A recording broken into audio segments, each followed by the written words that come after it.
Hello, how is everybody doing today?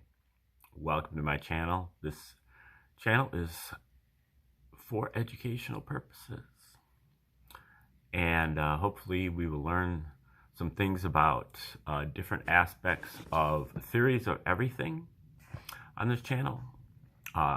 The one that we've been focused on for the last several months is the reciprocal system of theory from Mr. Dewey B. Larson.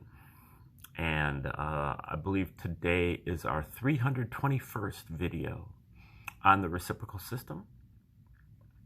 Mr. Larson lived in the 20th century in the United States, and in about the late 1950s, he put out his two fundamental postulates, wherein he articulated the basic ideas behind the reciprocal system, and then from there, he derived a theoretical universe of, okay, if my postulates are correct, this is how the universe operates. And from his theoretical universe, he wrote many books on physics and chemistry and astrophysics and astronomy and metaphysics and economics. And they're all based on the same theory. So he has one overarching theory that he applies to every subject. Not only that, but he says that he ran out of time. He died in 1990, and so he only wrote, 15 books or whatever, 50 articles. But if you learn the reciprocal system, you can apply it to any subject that you want to apply it to. You could have the reciprocal system of underwater basket weaving. The reciprocal system of nutrition, the reciprocal system of long distance running, or whatever subject you want to apply it to once you learn how to use the system. Now, the basic idea behind the reciprocal system is that we live in a universe made entirely out of motion, not matter and not energy, but motion. And for Larson, motion is the relationship between space and time. In Larson's system, space and time are reciprocals of one another. Motion is basically a fraction. And time or space is the numerator, and space or time is the denominator. Space and time have no independent existence. They only exist together in motion. And, every kind of motion that we can conceive of is a relationship between space and time, is a fraction, with space or time as the numerator and time or space as the denominator, such as speed. Speed is the most basic kind of motion that I can think of. The car is moving 15 miles an hour. 15 miles of space in 1 hour of time. Speed is space over time. We talked about energy and matter. Those are both also kinds of motion. Energy is, it took me 4 hours to move that thing 20 feet. 4 hours of space, 4 hours of time in 20 feet of space. Time over space. Energy is time over space. Matter, turns out, is time to the third power over space to the third power. And that comes a little bit from Larson's first postulate, where he says that space and time, the universe is made out of motion. Motion is the relationship between space and time. Space and time both have their coordinate aspects, meaning that space and time both come in 3 dimensions. Now, we're used to that idea for space. We're used to thinking of space as being 3-dimensional. I would even say 3 or 4-dimensional, depending on whether you want to use Buckminster Fuller's tetrahedral coordinates or Euclidean 3-dimensional coordinates, x, y, z. But also time is three-dimensional. We don't normally think of time that way. We normally think of time more as clock time. The clock is always moving forward. It's always getting later and later and later. And it's an arrow, or it's one-dimensional flow. It's always flowing at the same rate. Now, Larson also has that in his first postulate. Not only do time and space have their coordinate aspects, but they also have their clock aspects. So there is this clock thing, which he refers to as a scalar motion. It's a motion that has a magnitude, but it has no specific direction. The clock is always getting later and later and later, but in no specific direction.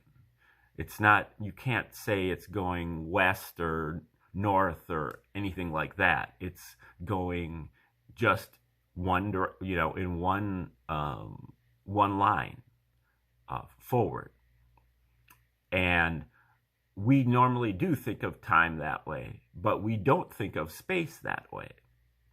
But he says that space has that same quality because these are reciprocal. Space and time are reciprocal. So whatever quality adheres to one, it also adheres to the other. And so clock space is the idea that space is always getting farther and farther and farther apart. And you can envision this using a balloon with dots on it. You take the balloon and you blow it up. All of the dots are moving away from each other. That is a scalar motion in space that Larson calls clock space. All of the dots are moving away from each other, but not in any specific direction. And we'll be talking about that later here in this video. And then the third aspect of the first postulate is that space and time are both quantized. They both come in quanta. They have a minimum unit. If you don't have a full unit, then you don't have anything. So there's a minimum unit of space, which is 4.56 times 10 to the minus 8 meters. And there's a minimum unit of time, 1.52 times 10 to the minus 16 seconds. And if you don't have a full unit, then you don't have anything of that space or time. And if you have 1 unit of space in 1 unit of time, remembering that space over time is speed, if you have 1 unit of space in 1 unit of time, you have the speed of light, which is what Larson refers to as unit speed. So unit speed is really like the fundamental quantity in this universe. It is the one. It is the background, the origin, the ether, really the 0 point. When you have additive systems like the legacy scientists have, you make all your measurements from 0. That is your reference point. But in the reciprocal system, just like with reciprocal mathematics, you make your measurements from 1. You measure from that speed of light outward in all directions. And then you measure the displacement from that speed. That is your measure of space or time or speed.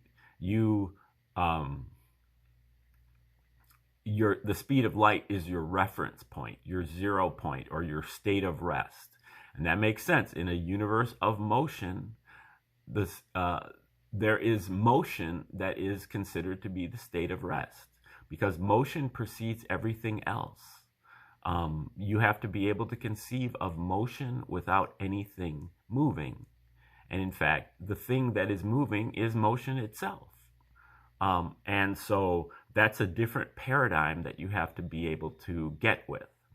And so in Larson's universe, and again, with the reciprocal, with math, you start from a 0 point.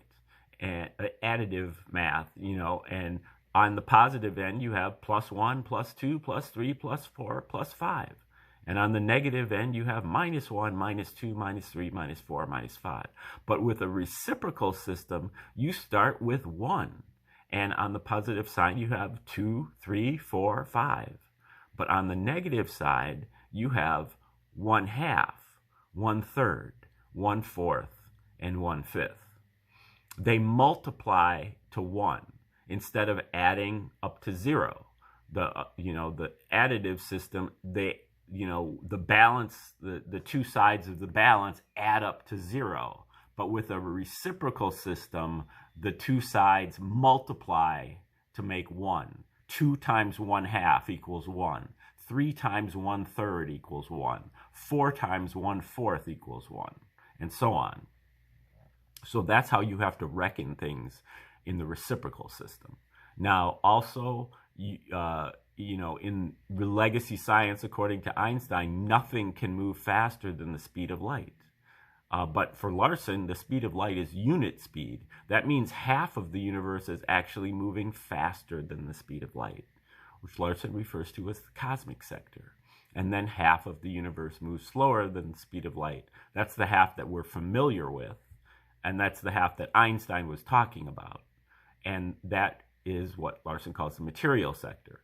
So Einstein is really only talking about half of the universe when he is making his pronouncements there about nothing moves faster than the speed of light.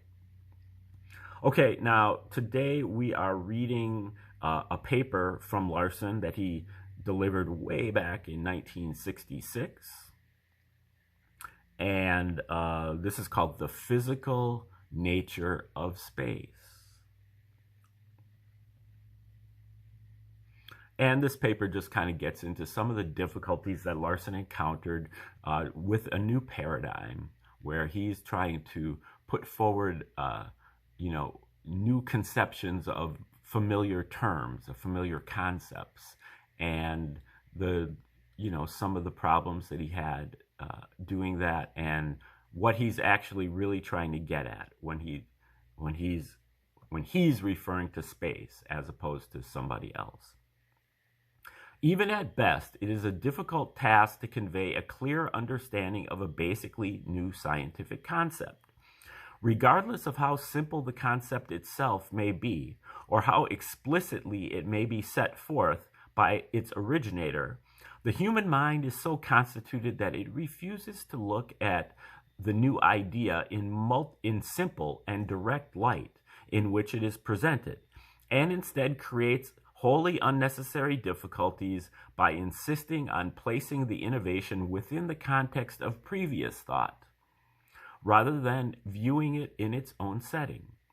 As Freeman J. Dyson recently observed, quote, "The reason why new concepts in any branch of science are hard to grasp is always the same.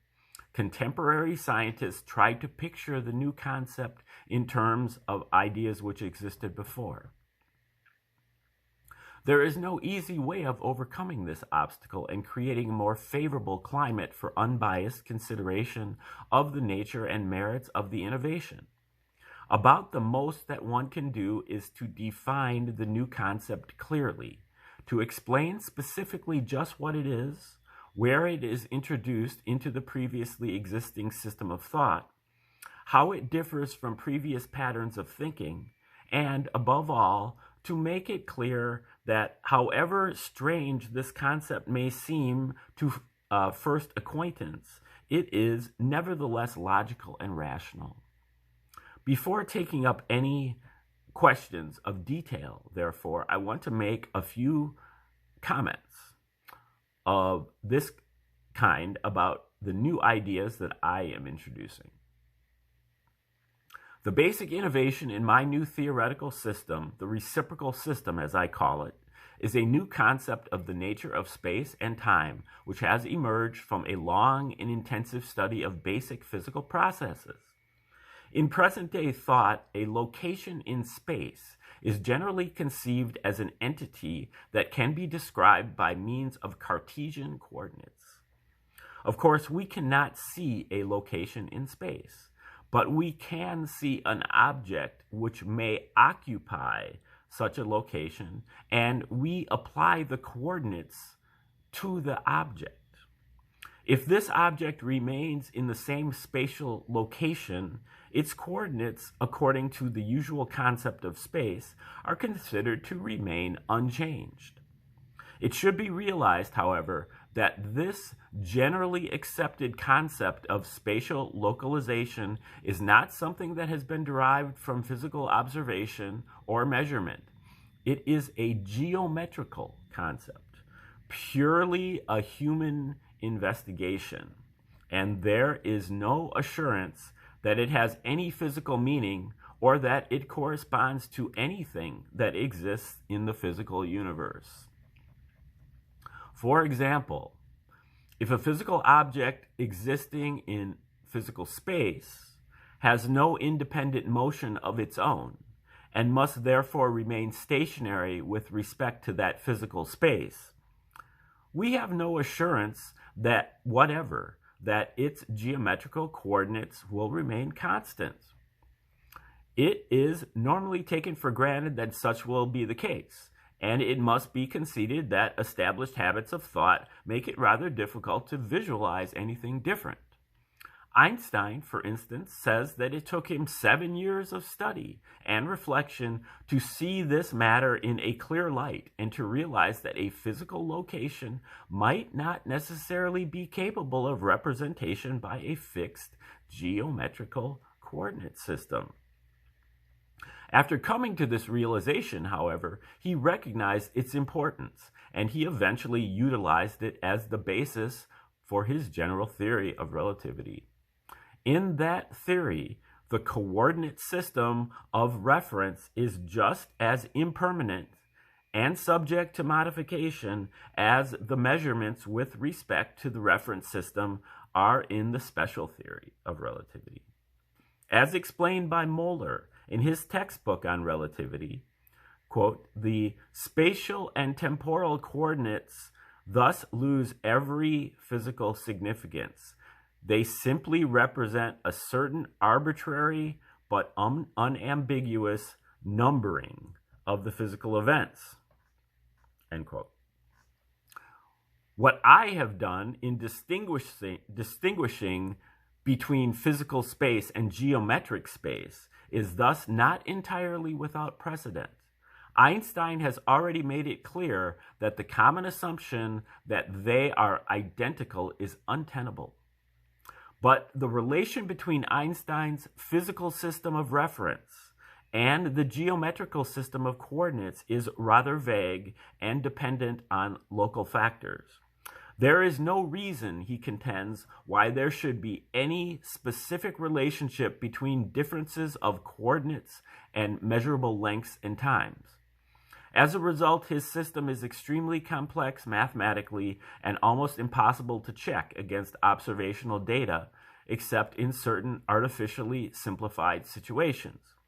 On the other hand, the relation between my physical system of reference and the geometrical system is specific and definite under all conditions, and it is therefore possible to convert values from one of these systems to the other by relatively simple mathematical processes. When viewed from the standpoint of a fixed geometrical system of reference, each location in the physical space defined by my postulates moves outward from all other locations in space at unit velocity. 1 unit of space per 1 unit of time. Any physical object without an independent motion of its own remains in the same location in physical space permanently, but the spatial locations themselves move with respect to the geometrical coordinate system, carrying with them whatever objects exist at these locations. Hence, such objects move steadily outward away from each other when viewed from a fixed reference system. Now, this is kind of like, just to interrupt, this is kind of like the idea of Larson's photon. We see the photon as moving outward from all points at the speed of light. That's why, the Michelson-Morley experiment determined that the speed of light is constant. It's always the same. It's always the speed of light. But in Larson's system, the photon is actually stationary. The photon is not moving. It is the space itself that is moving outward at the speed of light.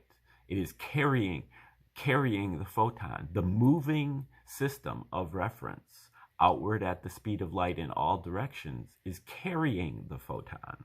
The photon is actually the only particle that's not moving, as opposed to being moving at the speed of light. That explains why the speed of light is constant, is because the photon is stationary, and the system itself, the reference system itself, is moving at the speed of light. Okay, now back to Larson here. He probably would get into this at a certain point here too.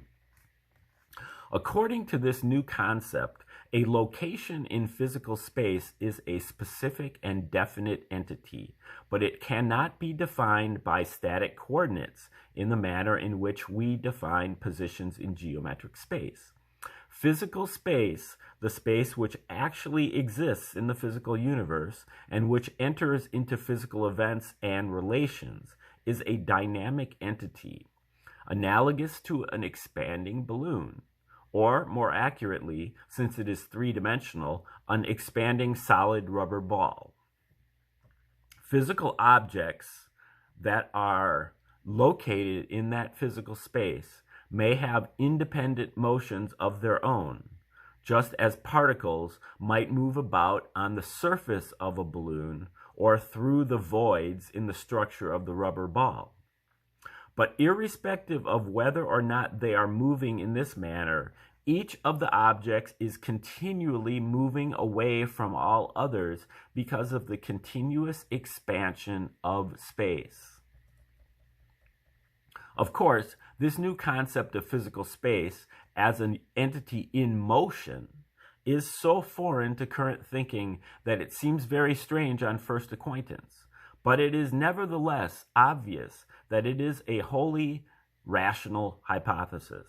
Furthermore, the postulated expansion or progression of space is something that can be observed directly.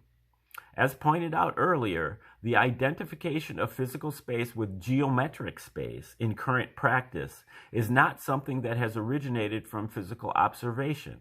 It is purely hypothetical. To be sure, there are objects in the local environment which for extended periods remain stationary with respect to a geometrical system of reference.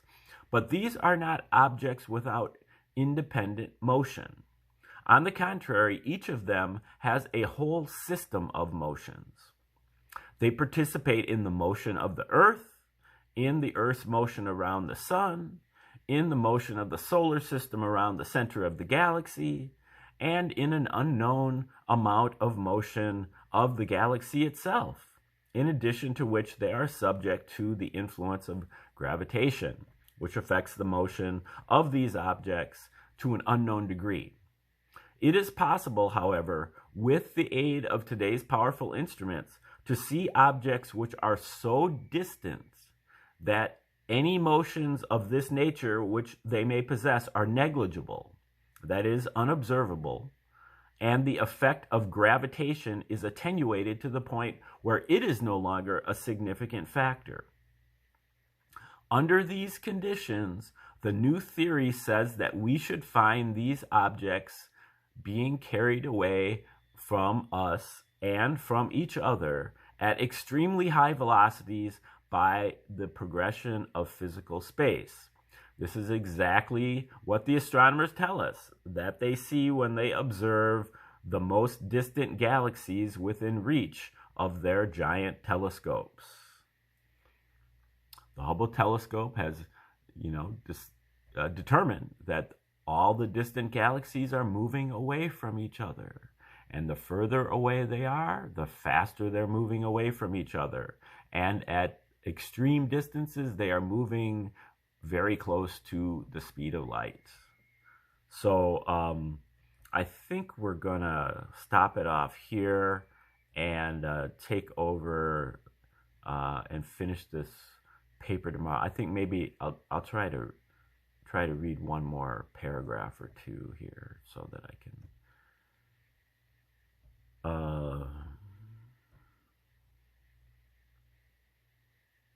Okay.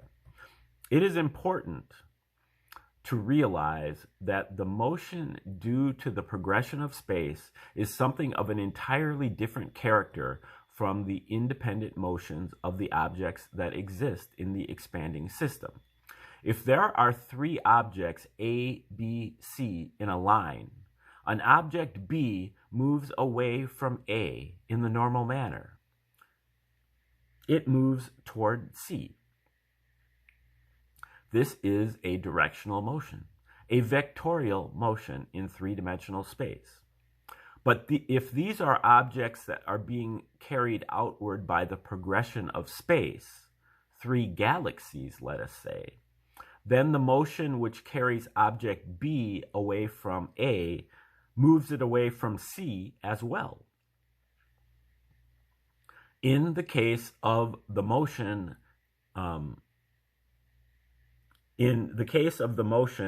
is outward away. Let's see. I'm not sure. I think this is a typo here. In the case of the motion is outward away from all other locations. Maybe in this case, the motion is outward away from all other locations. Hence, it is scalar, a motion with no specific directions. Astronomers recognize that the motion of the distant galaxies has this scalar character, and they frequently use the analogy of an expanding balloon. But in current thought, this galactic motion is regarded as a unique phenomenon requiring a special explanation of its own, whereas in the reciprocal system, this is merely one manifestation of a general phenomenon, which is encountered in a wide variety of circumstances throughout the universe. According to this new system of theory, any physical object which has no independent motion of its own will move outward in the same manner unless it is restrained in some way. Many of the most important new conclusions reached in the development of the reciprocal system have originated from the discovery that certain phenomena hitherto regarded as involving ordinary vectorial motion are actually manifestations of scalar motion of the progression type. Okay, we will end it right there, and we will take over on this article tomorrow and hopefully finish it up. So thanks for tuning in today, and hang in there. Basically, the idea is that it's space itself that is moving outward at the speed of light, and it is carrying all of us with it. But those outward speeds are, at least in our local environment, they are overpowered by the force of gravitation. So we don't notice that outward speed unless we are extremely distant to the point where gravitation has become negligible, or at least that gravitation has been overpowered by the progression. Those are the two main forces that we're dealing with. The progression, which is the outward movement of space, and gravitation, which occurs between like objects, between close by objects.